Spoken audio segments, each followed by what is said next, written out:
I want to tell you a story about the time a death threat, oh yeah, a literal death threat, led to me embracing my full authentic self and how you can use negative moments in your life to reinvent yourself. A death threat. Sounds awful, right? Well, it was. But what came after that was even worse because I lost my truth. But it all started out so well. Now, this was back in 2012 or so. I was invited to be a guest on the Dr. Phil show. Yes, that Dr. Phil. So how's that working for you? He hosted several intuitives, including me, for a show called Inside the Other Side. I was so nervous and I was so excited and thrilled because I had never been on a national TV show before this big. I remember it quite well. My hands were so sweaty and I had so much hairspray on, I thought it would break if someone hit my hair. And my teeth were chattering. Now that could have been because the studio was so cold, so I just kind of held myself tight, but I distinctly remember those bright lights. I was in the spotlight now and there'd be no going back. But I was extremely proud of my segment and got great feedback from the show, and I couldn't wait to see what would come from this. I was buzzing and riding high until the nasty, nasty death threats came. They were literal death threats from online trolls on my social channels. People telling me they wanted to end my life because they said I was evil, that psychic abilities were from the devil. And I went from feeling super elated from all the well-wishers to so vulnerable and really feeling genuinely unsafe. Now, I had never been exposed to that before. I had a bunch of live engagements right after that I could not get out of, so my publisher hired me a bodyguard for those events. And I think that made it even worse because if they felt it was something to take seriously like that, then they maybe knew something I didn't, so I got pretty paranoid. This shook me to the core because not only was this a physical threat, it was also a threat to my very being of who I was. If being me could get me killed, then it wasn't safe to be me. And no matter how much I tried, an old wound crept back into my personal beliefs, the one my mom had drilled into me. Always hide who you are. Don't do anything to stand out, or you'll be persecuted for it. And it was strange that I could share the same wound as my mom, although born of two very different circumstances. Her in the Holocaust, seeing her Jewish dad carted away to Dachau, then she as a survivor coming to Canada, pretending to be Christian, never telling anybody she was Jewish. Can you imagine the mental torture and daily fear of being found out? And now me, being a psychic medium for all the world to see and going against many people's religious beliefs.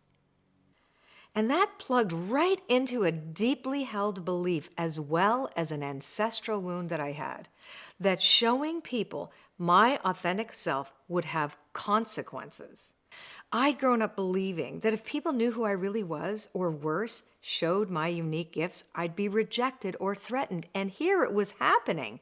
Horror set in. I'd shared my abilities with the world, and just like she said, I was being threatened and rejected. It was a total confirmation of those fears. So around the same time, I got this amazing offer from a publisher to do a more mainstream book. Mainstream meaning I would get to leave the woo-woo behind. It was more money I'd ever been offered before, so I thought, aha, this is a sign from the universe that it's time for me to shift gears. I signed the deal, hired a big-name branding coach to help me transition away from the woo and the spiritual. Maybe then I'd be safe, and I could erase it all. I could be a coach. Then I had a major motorcycle accident, which forced me to stop in my tracks. But boy, was I ever determined. I canceled all my live events as a psychic medium, all except for one. The promoter, well, she wasn't going to let me out of it. And God bless you, Charla, if you're watching. Tickets had been sold, and it was months later. It was a small remote city in northern Ontario called Thunder Bay. I had half expected there to be only a handful of people there anyway. And to this day, I still don't know why I had accepted the event. It might have been because my friend John Holland had gone there to do a mediumship event and he had a great experience.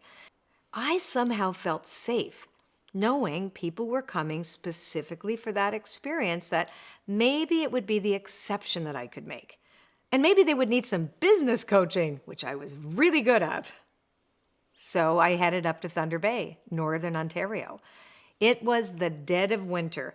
It was the coldest day I had ever experienced. It was minus 40 degrees. You could not walk outside without feeling like your nostrils would freeze shut and your body would stiffen up if you stayed in one place for too long. So I thought maybe most people wouldn't go out in the evening. It's too cold. Great, no one's going to come.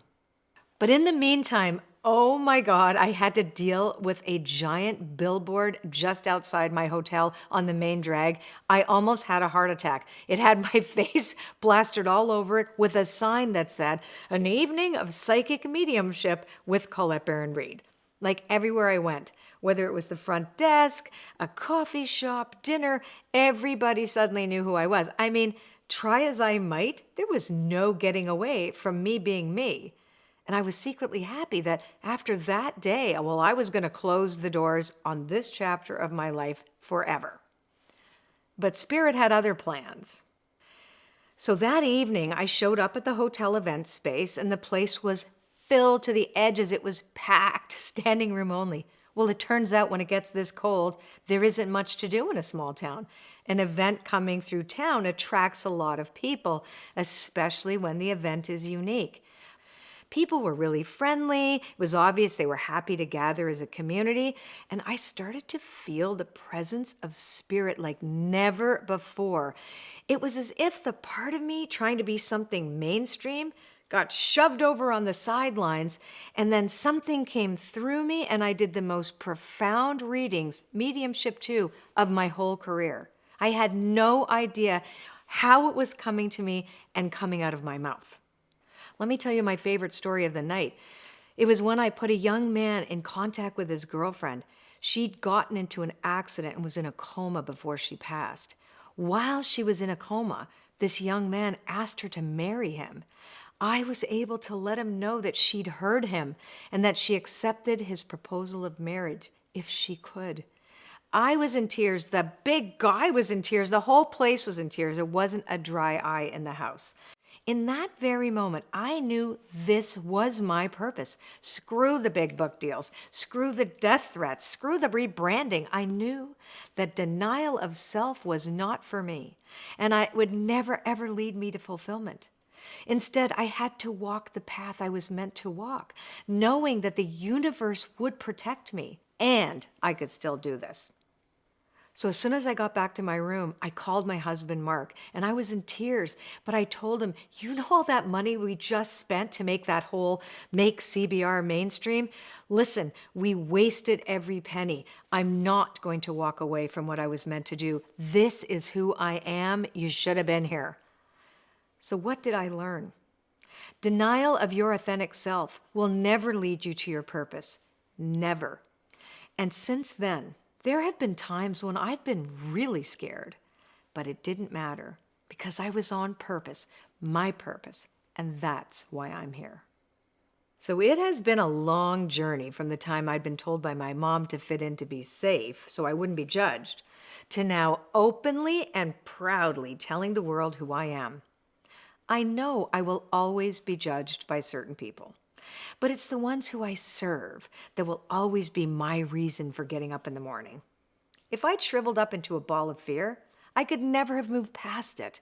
And to then go out and fully wave my flag, start Oracle School, author all those Oracle card decks, and help all those people transform their lives, it wouldn't have happened.